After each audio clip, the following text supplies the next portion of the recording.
Welcome to, welcome to today's CLE presentation by John Birmingham on the topic of the Fifth and 14th Amendments. My name is Elena Taylor, and I am the Dallas Area Paralegal Association's medical/PI and real estate section chair. I am joined by Laura Kehoe, our executive director, along with Mr. Birmingham. We appreciate you taking the time to attend during your lunch hour.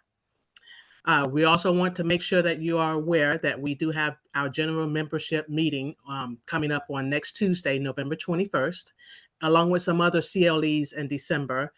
So check out our calendar at dallasparalegals.org. We also have the holiday event on December 21st at El Phoenix. You can register up to 5 guests. The deadline to register and pay is Sunday, December 10th. So go ahead and get registered and come on out and see us. We'd love to see you at El Phoenix. Nice place. This will be an interactive session, so feel free to post your questions and comments in the chat room, and we will monitor those. This event is also being recorded. Towards the end of the CLE, a passcode will be issued, and if you would like to receive a certificate for this presentation, you can send a request via email to me. And I will send it. Again, thanks for joining us for today. Now I introduce our speaker, Mr. Birmingham. And 1 second. All right. Mr. Birmingham is a licensed attorney in New Jersey who has over 17 years of experience as an in-house counsel and is currently Associate General Counsel at Breckenridge Pharmaceutical, Inc., where he handles corporate law, transactional matters, business law matters, and contract law. Additionally, he provides pro bono legal services for the disadvantaged, students, and the elderly. Attorney Birmingham is admitted to practice in the United States Supreme Court, the Supreme Court of New Jersey, and all other state courts of New Jersey, and admitted to the District Court for the Federal District of New Jersey. Attorney Birmingham is a professor where he teaches constitutional law, government law, business law, and various health law classes, among others at Purdue University, St. Leo University, Centenary University, and Southern New Hampshire University. Professor Birmingham received his Bachelor of Science in Justice Studies at Arizona State University, his MBA with a concentration in criminal justice at St. Leo University, and his Juris Doctorate at Catholic University in Washington, D.C. In 2013, Centenary University awarded Professor Birmingham with the Adjunct Excellence Award as voted on by students in the program. And in 2021, he received Faculty Member of the Year as voted on by faculty at Centenary University. He received Adjunct Professor of the Year for Purdue University in 2015, 2020, and again in 2022. He has created course curriculums for the classes Healthcare Legislation and Regulation, Legal Method and Process, Organization and Function of State Government at Purdue University, the course curriculum for Personnel Law and Ethics at St. Leo University, and the course curriculum for Business Law 1 and 2 and Employment Law at Felician University. Furthermore, Mr. Birmingham was elected by the people of Upper Mount Bethel, Pennsylvania in November 2015 general election to the Board of Supervisors and has been a supervisor since 2016. He was reelected to the Board of Supervisors in 2022, where he will serve until 2027. John has authored 4 children's books, Our Gift of God, The Firefighters of Upper Mount Bethel, The Road Crew of Upper Mount Bethel, and Our Family Picture. He lives in Upper Mount Bethel with his wife, Laura, their 8-year-old son, John, also known as JC, and 4-year-old son, Michael. He has published articles for the National Association of Legal Assistants / Paralegals, NALA, and worked on their examination courses for paralegals. John speaks to paralegal associations throughout the United States every year. Without further ado, I'd like to introduce you to Mr. John A. Birmingham, Esquire. Thank you, Elena, and thank you to the Dallas Area Paralegal Association for having me. I'm honored to be here today, so thank you so much. Yeah, that's my background. That's my family right there. You can see a picture of Michael. Michael's the little guy. JC's the bigger guy. He's almost as tall as me. He'll be 9 years old tomorrow, and that shows you how vertically challenged I am. My 9-year-old son is almost as tall as me. Both our boys are adopted. Adoption is a wonderful thing, and If anyone out there is ever thinking of adopting children, I'm happy to talk to you about it. It's the greatest move that my wife and I ever made. Um, so yeah, happy to talk about that. So today we're going to talk about the Fifth Amendment and the 14th Amendment. Feel free to ask questions anytime during the seminar. Just go ahead and put your questions in the chat area.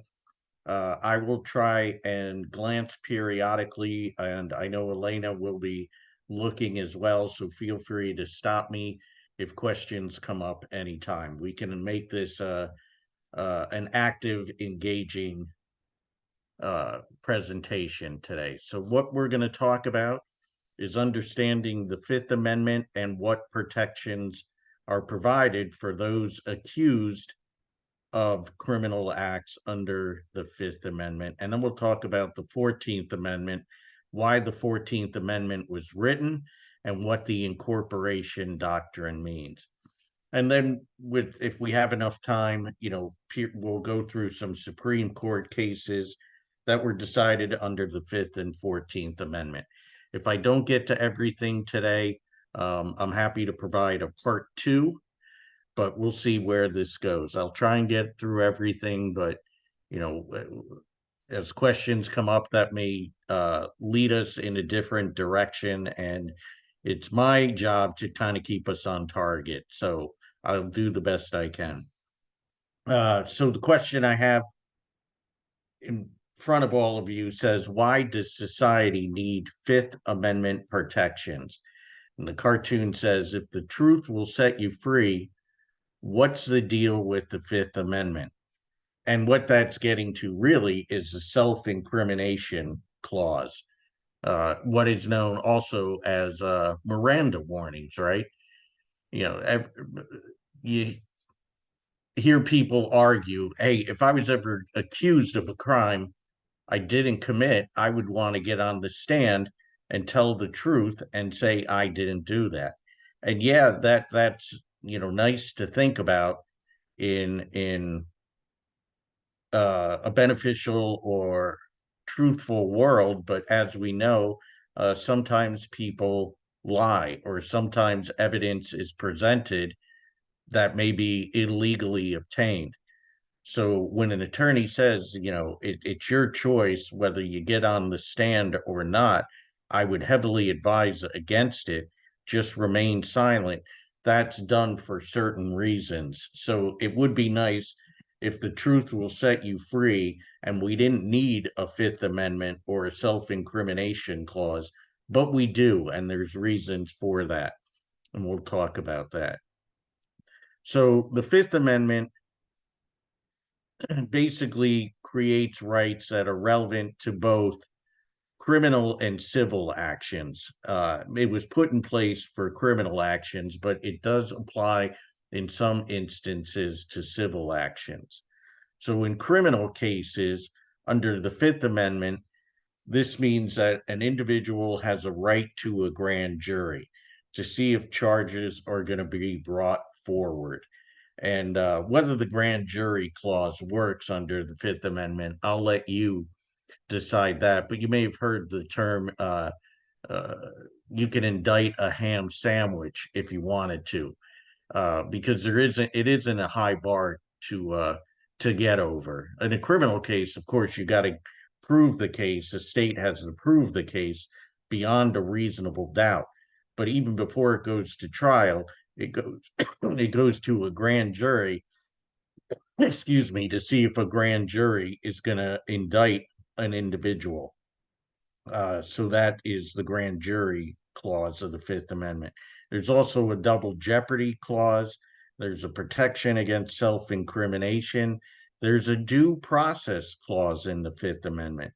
And there's also a just compensation clause when the government takes private property for public use. And that is known as eminent domain. And we'll talk about all of those. So here's the Fifth Amendment. It's a pretty long sentence or sentences in it, but Fifth Amendment basically says no person shall be held to answer for a capital or otherwise infamous crime unless on a presentment or indictment of a grand jury. There's your grand jury clause. Except in cases arising in the land or naval forces or in the militia when in actual service in time of war or public danger. So there's an exception to when the grand jury clause may not apply.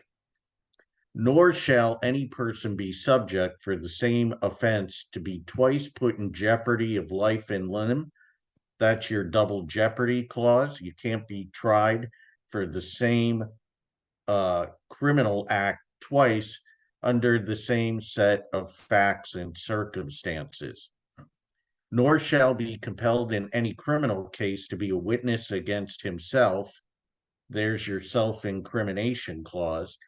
Nor be deprived of life, liberty, or property without due process of law. There's your due process clause. Nor shall private property be taken for public use without just compensation. There's eminent domain. So the Fifth Amendment is a pretty big clause. It's a pretty big amendment. There's a lot of clauses within this amendment done mostly to protect those accused of criminal actions, but can apply in civil cases. So the clauses that are part of the Fifth Amendment basically outline basic constitutional limits on police procedure. Police procedure is governed under due process. So you may have heard within the due process clause, you have substantive due process and procedural due process. Procedural due process are the basic constitutional limits on police procedure. That if the police stop and question someone or frisk someone or search someone or arrest someone, they have to follow certain procedures as guaranteed under the procedural due process of the Fifth Amendment. And the framers derived the grand jury clause and the due process clause from the Magna Carta, which dates all the way back to 2015. So just to give you a little history here, the Magna Carta was a charter agreed by King John of England in 1215.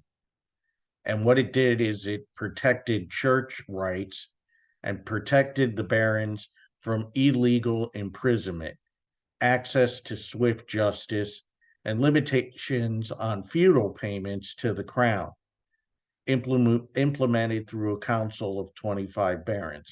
So all the way going back to 1215, the council of the 25 barons wanted to make sure if someone was going to be put in prison, that they got, in other words, a fair trial, that you can't just imprison someone and not tell them why or not give them a chance to defend him or herself. There has to be a fair trial, and there has to be swift justice. Meaning you can't put the person in prison and just walk away for 10 years and then 10 years later say, okay, we're ready to try your case. It has to be done quickly so the person can either go free or do their time or maybe plead guilty to a lesser offense. So our justice system, going all the way back over in England in 1215, had to, in other words, calm down King John from acting above the law. And we try to do that here today. We do that saying no one is above the law. But we know we have problems. Sometimes the police commit illegal procedures, illegal searches, obtain illegal evidence, and it gets submitted in a court of law. And that can be a violation of due process. So our Constitution basically is set out to protect the government from overreaching, to set limits on the government and what it can do. That's really what the Bill of Rights are all about, is that The government can't inflict cruel and unusual punishment. The government can't conduct an illegal search and seizure. The government can't just put you in jail and walk away. And if you're accused of a crime, the accused is allowed to confront witnesses against her or him. So it goes all the way back to the Magna Carta, and the Bill of Rights were really, even our Constitution was influenced heavily by the Magna Carta and even the Mayflower Compact. Here's some slides just talking about the Magna Carta influence. Due process comes from the Magna Carta. And even the suspension clause in the Constitution, Article 1, Section 9, the privilege of the writ of habeas corpus shall not be suspended unless, when in cases of rebellion or invasion, the public safety may require it. So habeas corpus is really of the body. Why are you holding this person in prison? You can't just put someone in prison without any reason.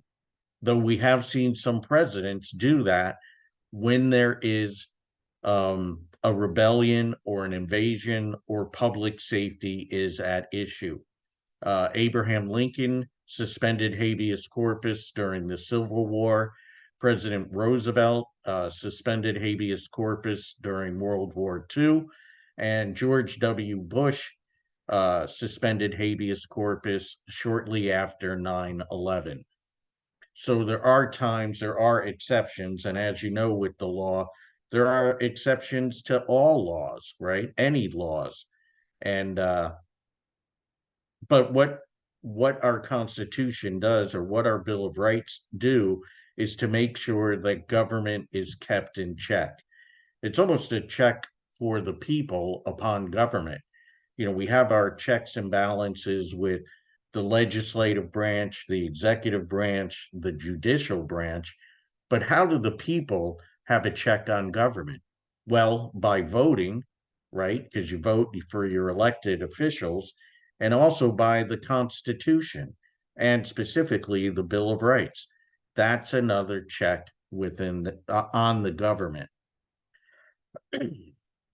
So double jeopardy clause says state and federal governments cannot re-prosecute for the same offense upon a defendant who has already been acquitted or convicted. So think about the O.J. Simpson case, right? O.J. Simpson was prosecuted for murder by the state of California. I believe it was 1994, for the murders of Ronald Goldman and Nicole Brown Simpson. O.J. Simpson was acquitted by a jury of his peers, and he was a free man the day he was acquitted.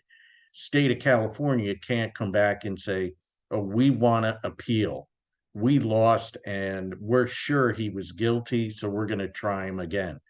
You can't do it because that's a violation of double jeopardy. Now, if new evidence came to light, then maybe the state of California could try OJ again if there's new evidence and a different set of facts and circumstances. But they can't re-prosecute for the same offense with the same set of facts and circumstances of a defendant who has already been acquitted or convicted. So you couldn't say like Casey Anthony, if you remember that case. Casey Anthony was tried by the state of Florida for first-degree murder. Might have been easier for the state of Florida to try Casey Anthony for manslaughter because it's easier elements to prove. So let's say the state of Florida convicted Casey Anthony of manslaughter of Caylee Anthony, right? So if state of Florida gets a conviction for manslaughter, they can't come back and say, oh, now let's try and go for first-degree murder. We got her on manslaughter. She was convicted, but we really wanted first-degree murder, so let's try that now. Once she's been convicted or acquitted, and she was acquitted, the state of Florida can't try her again for a higher crime or even a lesser crime.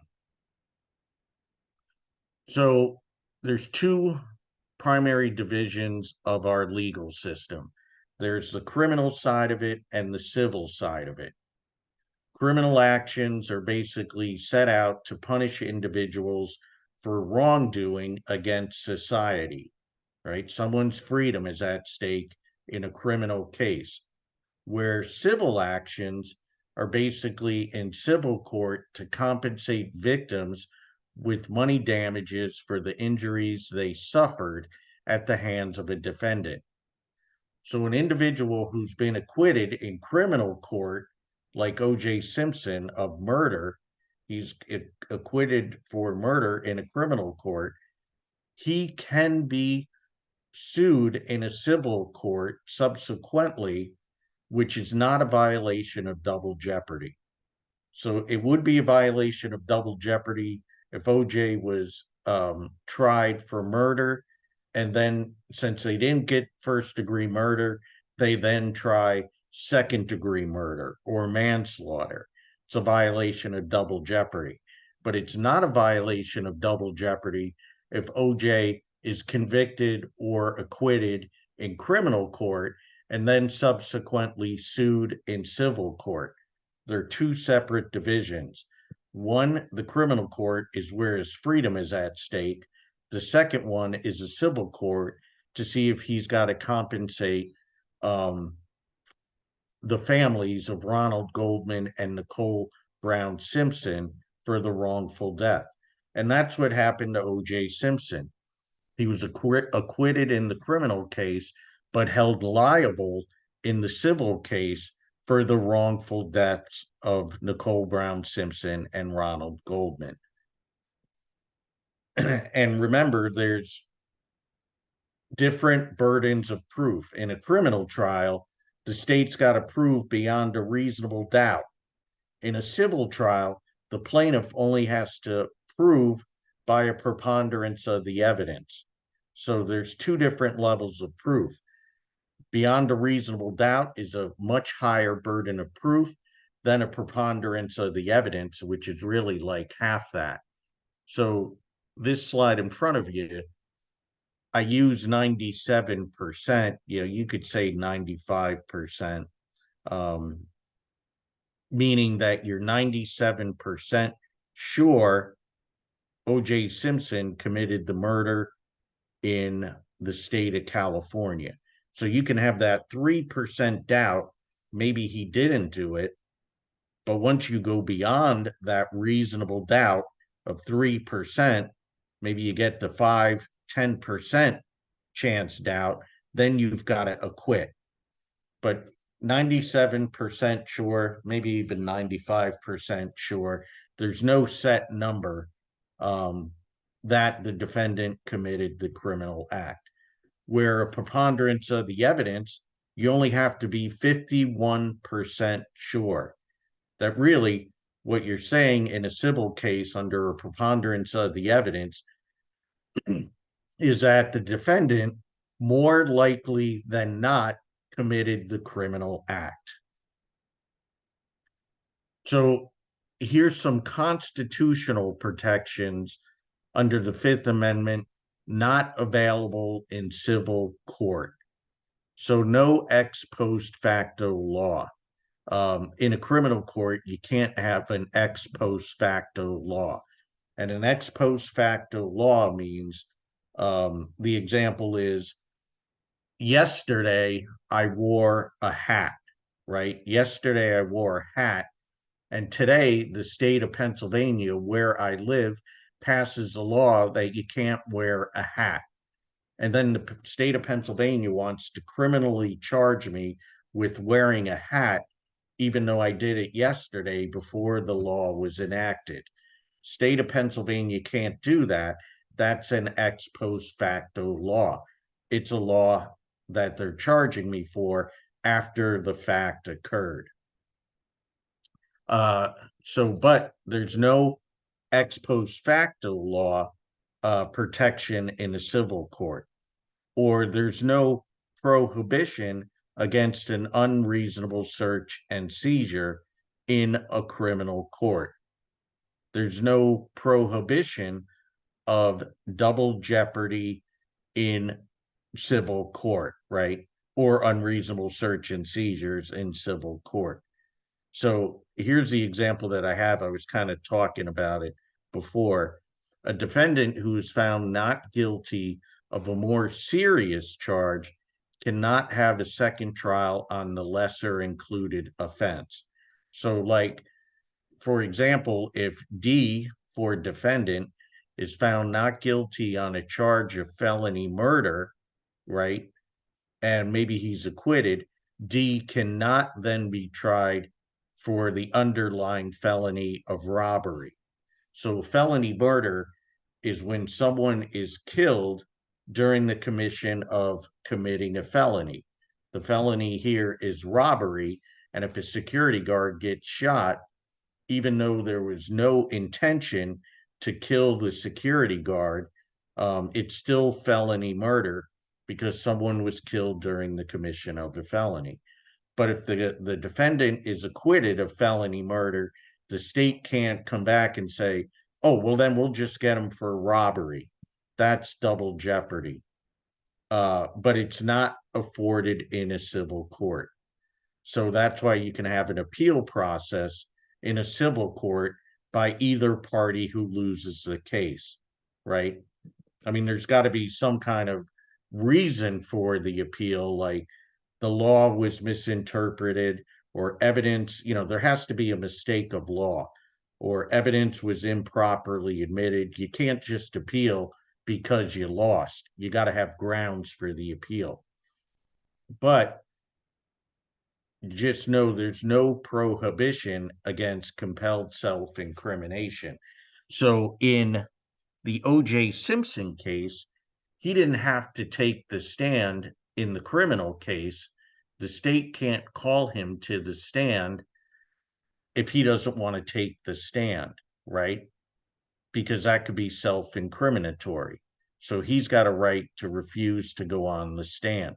But in a civil case, the plaintiff can call the defendant on the stand. And that's what the families of Ronald Goldman and Nicole Brown Simpson did. They called OJ to the stand in the civil case. He had to take the stand. And from what I was told by Fred Goldman, who is Ronald Goldman's father, that OJ Simpson pretty much really dug himself a hole in the civil case when he took the stand. He can't refuse to take the stand in the civil case. The right to a speedy trial is not available in civil court. That's why civil court cases can take years. The right to the assistance of counsel is not guaranteed under the Sixth Amendment in a civil court. If you can't afford an attorney in a criminal case, an attorney, as you know from the Miranda warnings, may be afforded to you if you can't afford an attorney, because that's a criminal case. But the state does not have to supply you with an attorney in a civil case. And indigent defendants have the right to attorney who is paid by the state under the Fifth Amendment in a criminal case, but not in a civil case. I'm going to take a break for a second and see if there are any questions.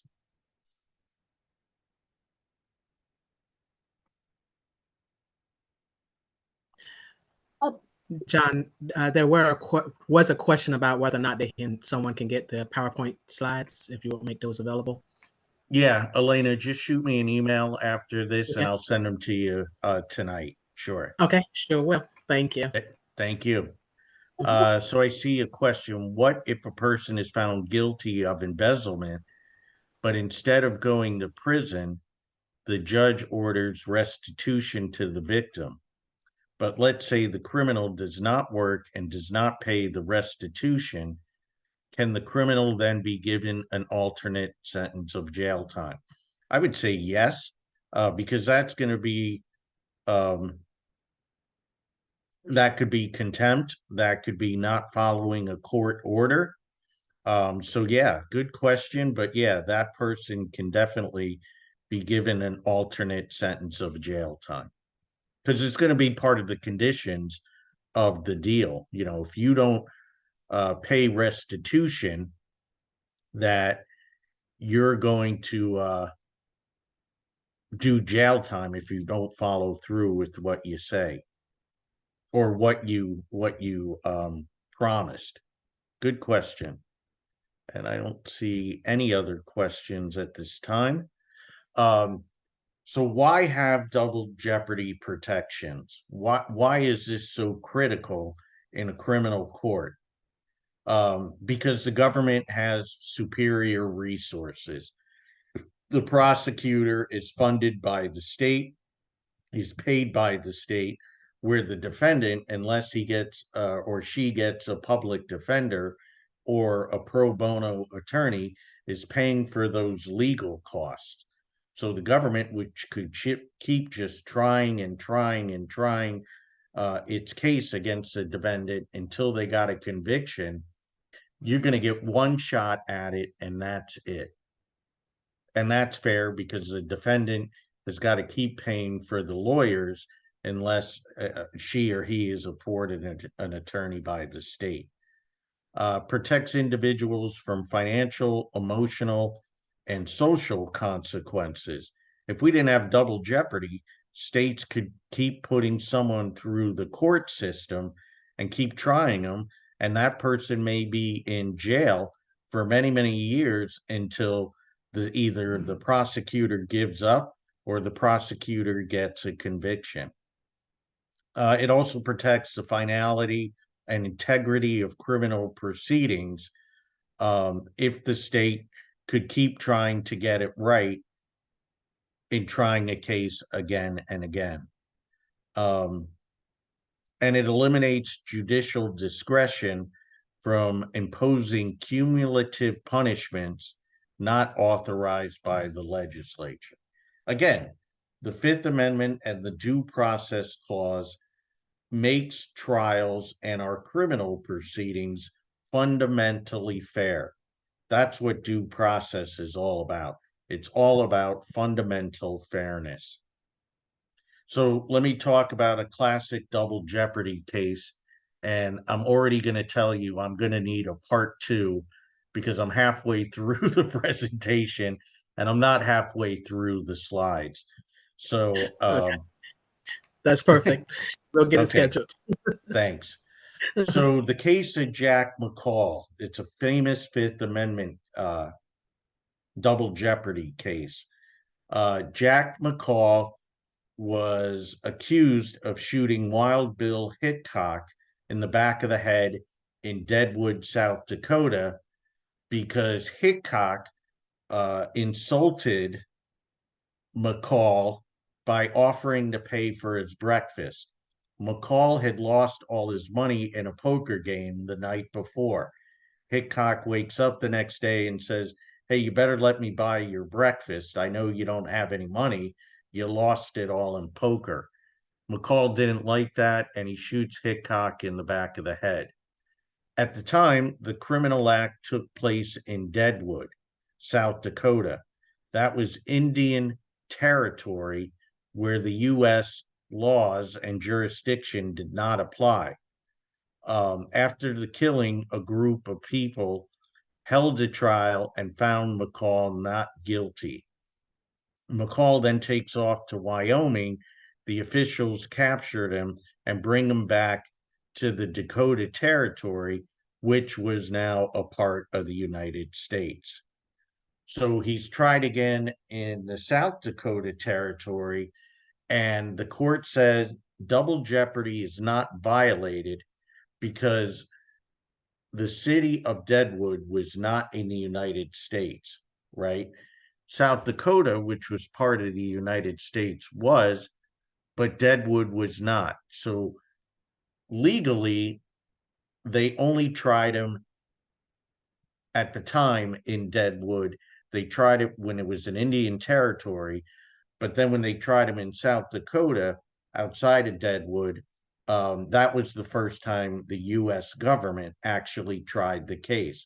It was not an impromptu townspeople who tried him. It was the United States government. And McCall was found guilty and became the first person to be executed in Dakota. So the jurisdiction matters as well, not just the same set of circumstances and facts, but where is the individual tried? McCall was first tried in Indian Territory. He was tried again, which really was the first time, in United States territory of South Dakota. So it was not a violation of double jeopardy. Here's some more information on double jeopardy. The Blockberger test, and that's what this is, and what I was talking about earlier. If a person is tried and convicted of assault, he cannot later be tried using the same exact evidence for murder. However, he can be tried later for murder if new evidence comes to light in addition to the evidence from the first trial. That is not a violation of double jeopardy. It's known as the Blockberger test of when double jeopardy applies and when it does not.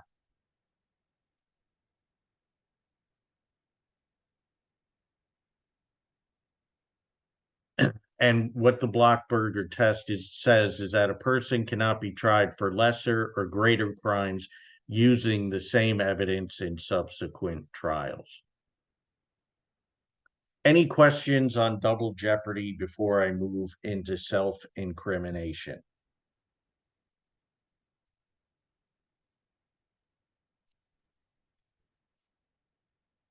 Okay, Elena, I don't see any questions. Let me know if you see any, but I don't see any. I sure will. No, I don't see any either. Okay, thanks.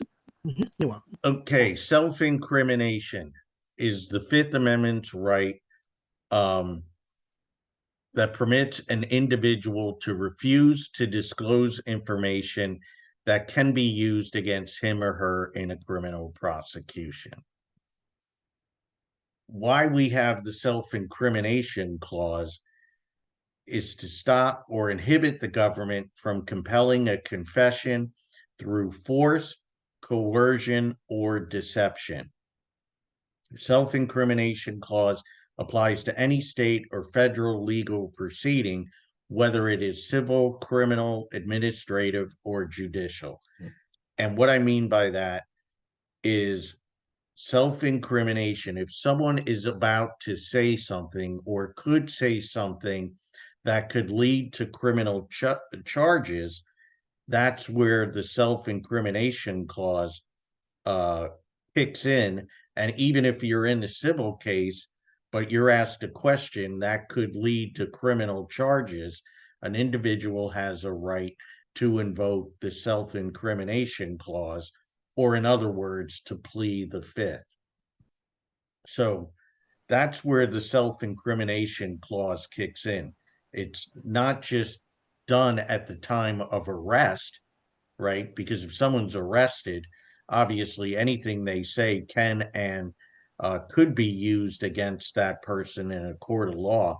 But even if a police officer is interrogating someone and the police officer asks a question in which the police officer believes that individual may say something self-incriminatory, the officer has a duty to give the Miranda warnings. Let me know if you have questions on that.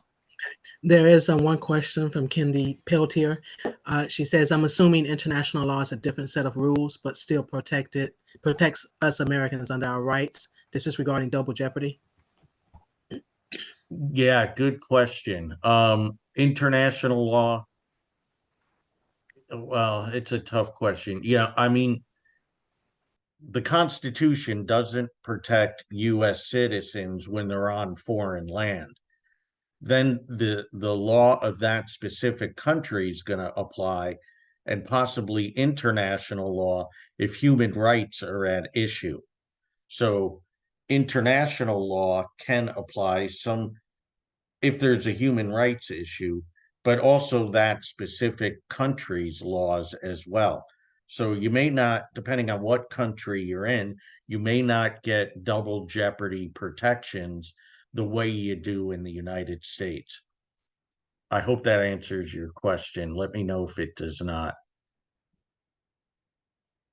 So the Miranda warnings has been interpreted, or the Supreme Court created the Miranda warnings, right? And it came out of the case Miranda v. Arizona. So in Miranda, the court held in that case statements made by defendants while in police custody before trial are inadmissible unless the police first warn the defendant they have the right to remain silent, they have the right to consult an attorney, they have the right to have an attorney present during questioning, they have a right to a court-appointed attorney if they cannot afford one, and they have a right to be informed any statements that they make can be used against them in a court of law. This has been interpreted throughout the years. When do the Miranda warnings apply? I will say in the Miranda case, they talked about it before trial. Now it's been more broadly interpreted that the Miranda warnings apply whenever the police believe an individual may make a self-incriminatory statement. So in the Miranda case, the Supreme Court said inculpatory and exculpatory statements made in response to interrogation by a defendant in police custody will be admissible at trial only if the prosecution can show the defendant was informed of the right to consult with an attorney before and during questioning and the right against self-incrimination before police and questioning. And the defendant has to understand the rights and voluntarily waive the rights, right? So that's why the police say, do you understand these warnings? And if you do, will you sign a consent form that you're waiving your Miranda warnings? So the question is, if Miranda warnings apply during custody and interrogation, and what's the difference? And that's a question to everybody here. And I'll pause for a couple minutes, but what's the difference between someone in custody and someone being interrogated? And do the Miranda warnings apply when someone is in custody or someone is interrogated? Do they only apply when someone's in custody? Do they only apply when someone's interrogated? Or do they apply both times? And I kind of gave you the answer if anybody remembers. But what do you think?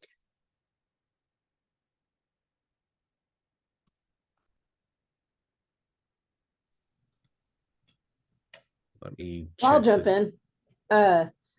Okay, so is the difference between custody and interrogation, where interrogation you can just say, hey, I'm done, I'm out of here, or in custody you're just like, you can't leave?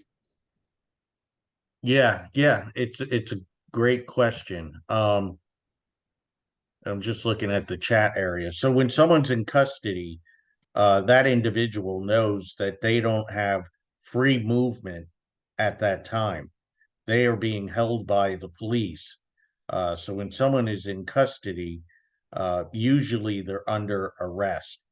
And interrogation, um, you know, it really depends if the person is a suspect or a person of interest. And you always hear police say, and Kindy says, I would say under arrest. If police implies you can't leave and person believes they can't leave, but not yet arrested, what is that? I would say that's custody, right? Because you're not free to leave at that point.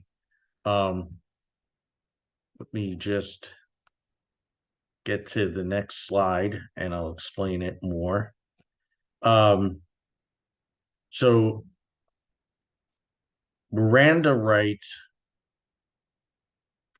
can be applied or should be applied during custody and interrogation.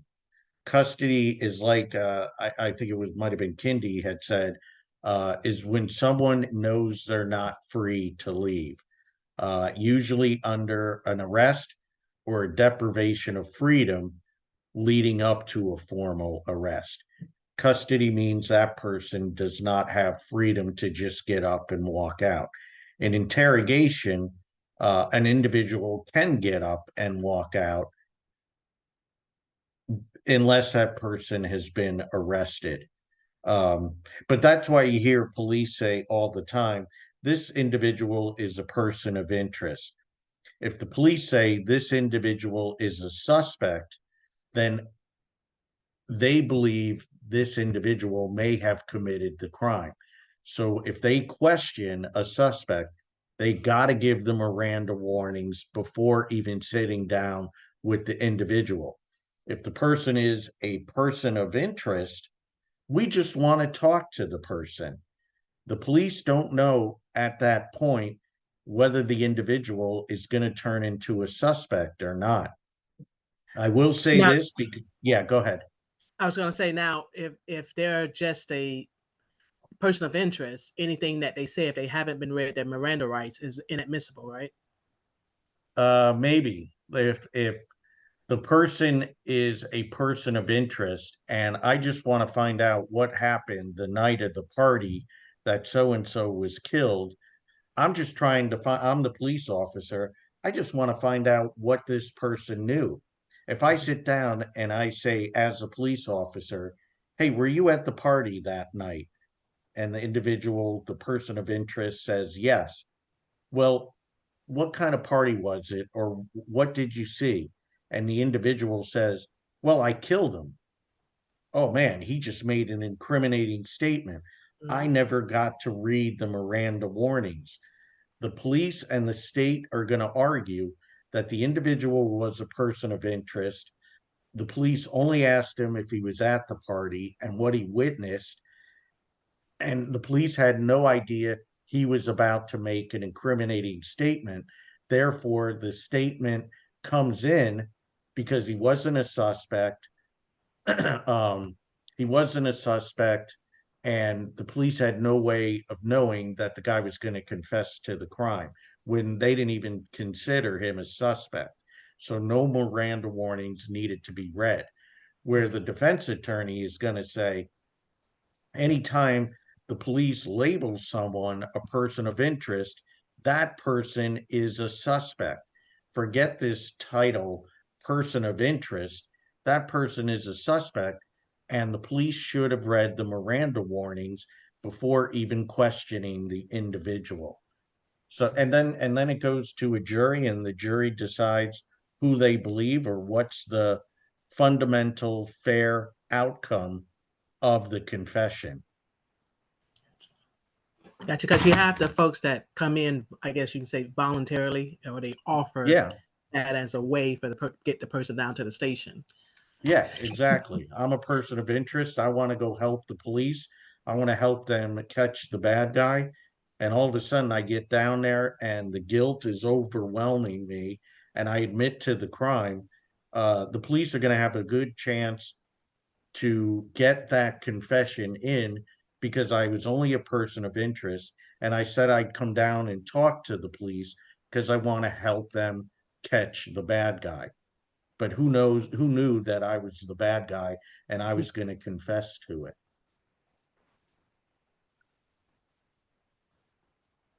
Gotcha.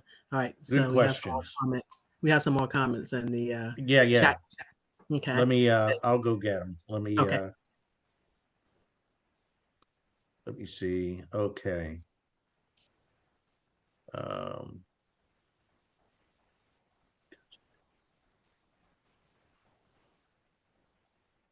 yeah, so L Porter says if police implies you can't leave and person believes they can't leave, but not yet arrested. What is that? That's custody, because the person believes they can't leave. If the police say, hey, you don't go anywhere, I got to ask you some questions, you can actually leave if you want, if the police haven't arrested you.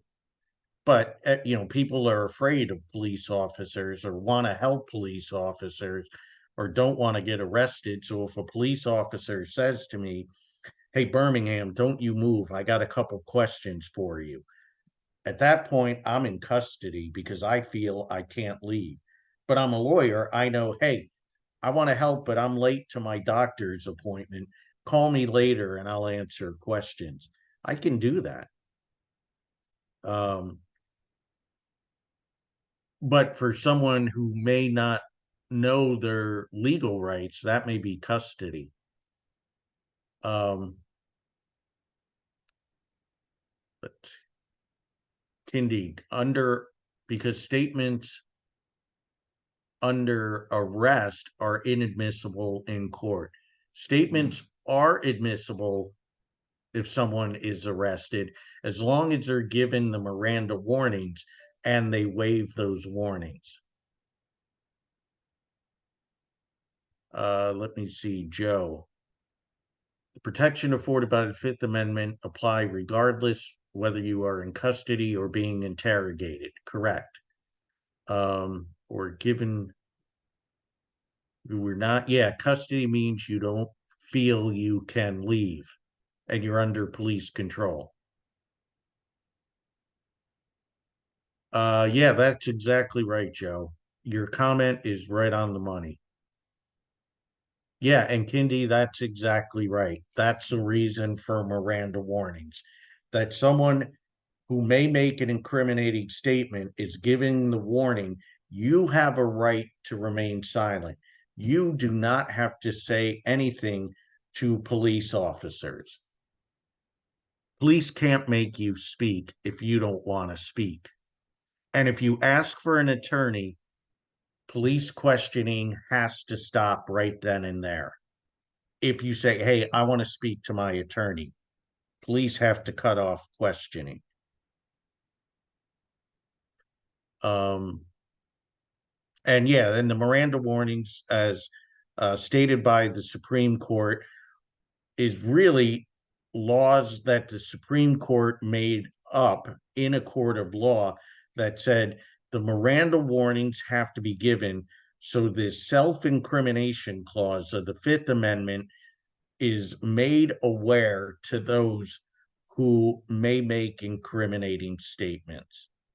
So the Supreme Court said, we got to come up with these rights, these warnings that individuals know they can remain quiet, right? They can remain silent, because not everybody knows that you have a self-incrimination clause in the Fifth Amendment.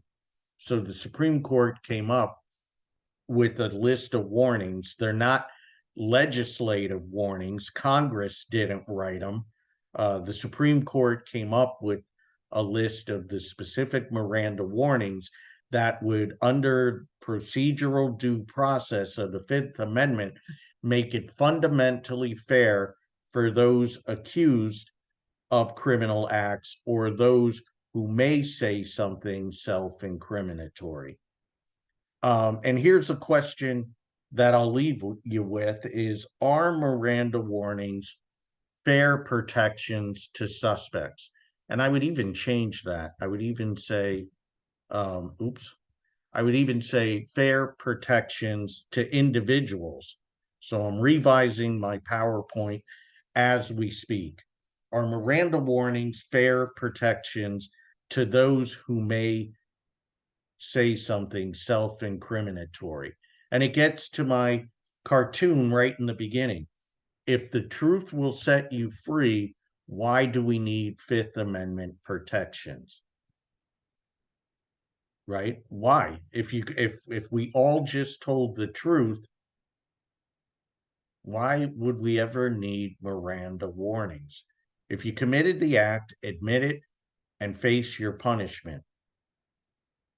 If the truth will set you free, why do we need Fifth Amendment protections? But as we know, not all police officers act ethically. Not all prosecutors act ethically. Not all defendants act ethically. Not all defense attorneys act ethically. So I love police officers. Police officers do a great job. Lawyers, I love lawyers somewhat. I love lawyers. They do a great job, but in any profession, you're always going to have some bad apples. And that's why we need the Miranda warnings. It's fundamentally fair to give someone a heads up what's going to happen if, or could happen, if that individual keeps talking. So that's why we have the Miranda warnings. And when I do part 2, sometime in December, I'll get into the Dickerson case.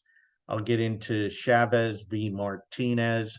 There's some other cases dealing with Miranda warnings and when Miranda warnings need to be given. I'll talk about eminent domain briefly, and then I'll get into the 14th Amendment. And why we have the 14th Amendment. And then we'll talk about substantive due process and procedural due process. But thank you to DAPA, to the Dallas Paralegal Association, for having me. An honor and privilege to speak here today. If anybody wants to stay in touch with me, I'm on LinkedIn, I'm on Facebook. I put my email here. The last person to have an AOL email, that's me. I still have it. I'm keeping it. It's going down with the ship. And that's my cell phone number if you ever want to call me if you have questions. But I look forward to connecting with you. I'll be back for part 2. I hope you enjoyed part 1 of the Fifth Amendment, and I'll hang around if there's any questions. But thank you very much. Okay. Yes. Thank you, Mr. Birmingham. There was